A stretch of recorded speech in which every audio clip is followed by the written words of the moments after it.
So the CEO of Koptalk is at Anfield for crisis talks, and I've been left to front the show. Liverpool won, Tottenham won, ladies and gentlemen, and another horror show from Liverpool today.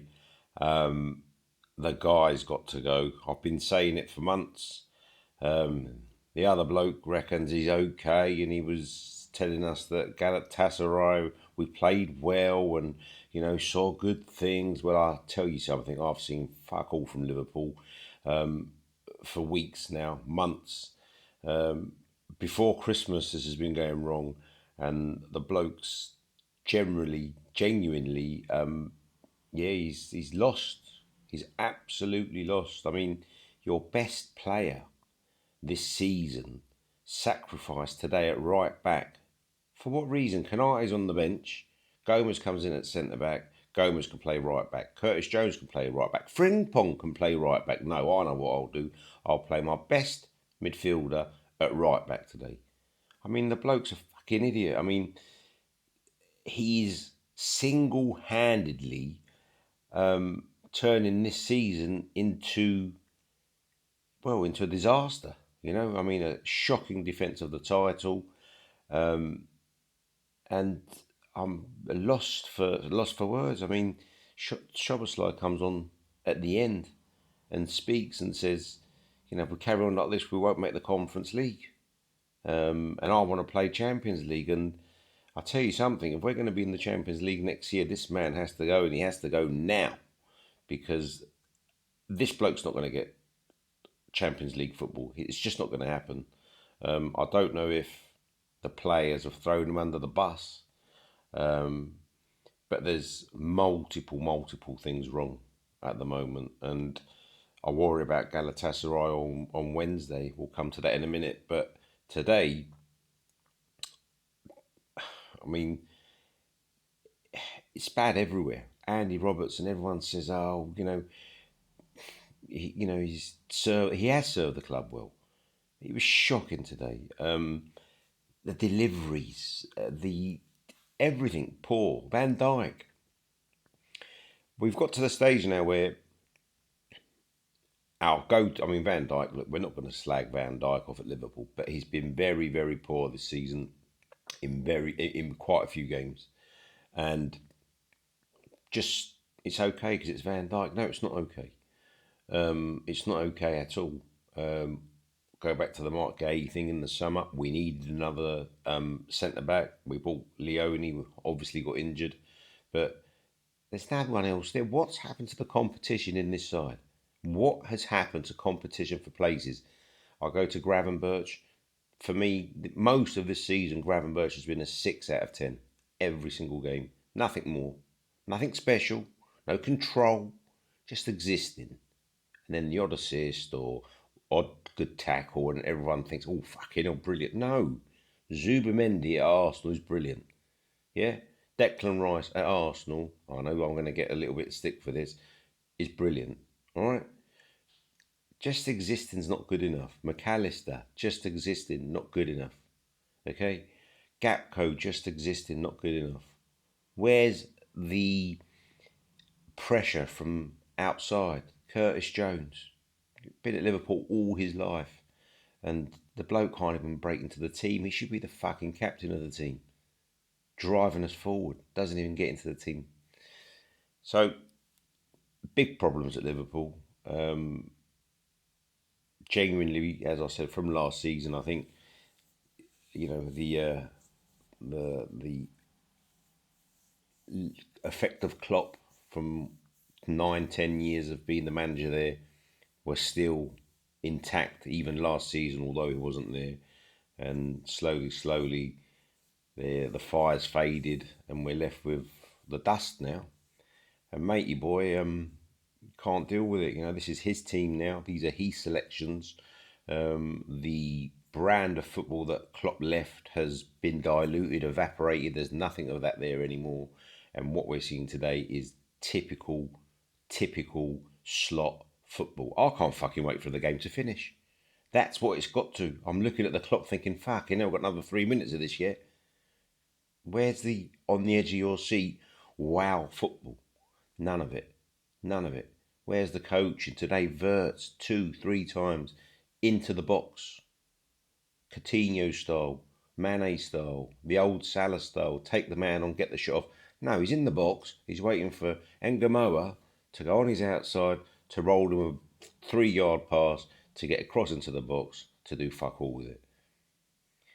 And today showed just how bad it is, because we laugh at Spurs. Everyone's laughing at Spurs. Okay, in a lot of trouble for a big club. Could possibly get relegated. Devoid of any confidence whatsoever. 7 players on their bench there, couldn't even fill their bench with players. Kids, players you've never heard of, came to Anfield and you could see it. We've gone 1-0 up. It wasn't anything special the first half. We got a free kick. Any decent goal, well, any keeper with some confidence saves that. And that keeper, I mean, the club, like we said, devoid of any confidence whatsoever, and we scored a lucky goal. And that fucker would have come out at the end of the game had you won that 1-0, speaking like he was the Pope, like he's made something special happen. No, mate, it's rubbish. Absolute crap. Wake up and smell the coffee. For me, if you're going to sacrifice, if you're going to get anything out of this season, he's got to go now, because this guy's not going to get you top four. It's not going to happen. I mean, I worry about Galatasaray. I mean, I was talking to someone the other day, and I will turn it around. We'll turn it around. I said, listen, this turning it around is what old Liverpool teams used to do. You know, Klopp's 4-3 turnaround against Barcelona. Teams with capabilities. We've got no capabilities. Salah doesn't score. Ekatike is as raw as a sirloin steak. I mean, the kid needs help because clearly got a lot of talent, but at the moment it's just nothing. It's not right, you know. Gapco, nothing. So where's the goals going to come from? Vulnerable at the back. Galatasaray come and get a goal, mate, and you're going out, I think. So special nights at Anfield. I mean, the crowd have had enough. Everyone's had enough, and yeah, well, we could go out on Wednesday night. If we go out on Wednesday night, I think he definitely goes 100%. Alonso sitting in the wings. Gerrard's sitting in the wings. I'm not saying Gerrard's a great manager. Michael Carrick's not a great manager, but he's gone to Man United and he's getting a tune. Gerrard could get you a tune to the end of the season, but this bloke's getting you nothing. And the problem I can see is not one player in that team is playing well. Not one. If it was one player, then you could say to yourself, you know, he's off form or blah. It's the whole team. Then comes the question, is it down to the players not playing for the manager? Something needs to change.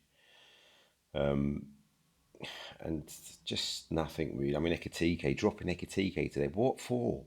What for? Galatasaray on Wednesday? Why is that guy not playing?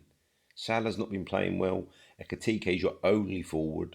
Moments in that first half where Frimpong's got the ball down the right. He's crossing the ball into the box. There's no one in there because you haven't got a centre forward on the pitch. Gapco, one trick pony. Same thing, time and time again. It's tough, and you know, I mean, you could know what's going to happen. Spurs score, and before it, you not even mentioned it. Kiesa's on the pitch, exactly. You know, that thing that he always done. He's reactive. He's not proactive. As soon as something goes wrong, bosh, let's bring Chiesa. What's Chiesa going to do in 90 seconds?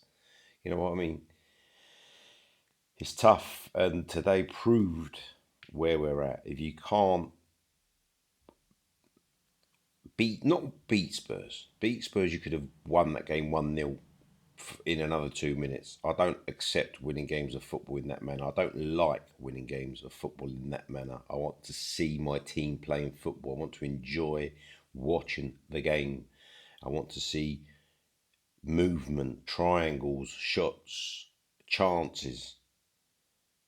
But we've turned into this team where whoever we play Leeds, Brentford, Wolves. The last 10, 15 minutes becomes a circus. It's like toing and throwing, this end, that end to end football. Where's the Milners? Where's the Hendersons that are going to take control of that game and just slow it down and experience? And we've got World Cup winners in there. We've got 11 Premier League winners in there. Where is that mentality? It's a problem. It's a big problem. This guy's peaked in his career. He's not going to get a bigger job than Liverpool. That's quite clear to me. I think he's seen out his last few days, last few games at Liverpool, and he needs to go. My worry is what's going to happen between now and the end of the season. Man City in the FA Cup away, Galatasaray, tough fixture on Wednesday.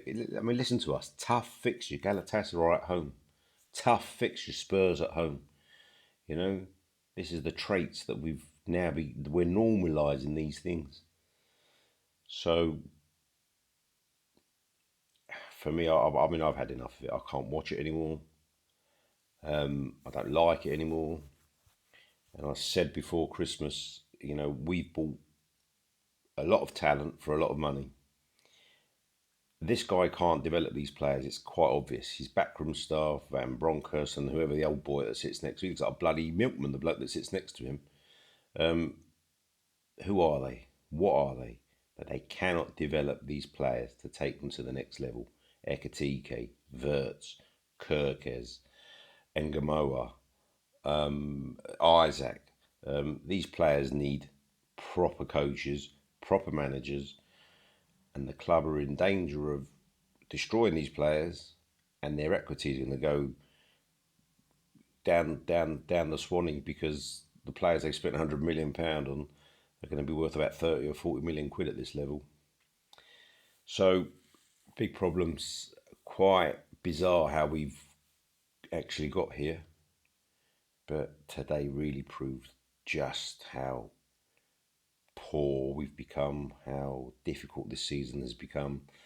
And for me, it lies with one guy, and that's it. Him and his backroom staff got lucky last year because Klopp left an inferno, and today we're seeing Klopp's ashes, and not actual ashes, but you know what I mean. The fire's gone. There's some ashes, and this dude couldn't fucking light a fire with a box of matches and a can of petrol, I'm afraid. So yeah, thank you very much, Slotty, for last season. No one's singing your name anymore. Everyone's piss bored of your football and your bullshit that you come out with. So it's time to pack your bags, and I'll take you to the airport. Good night.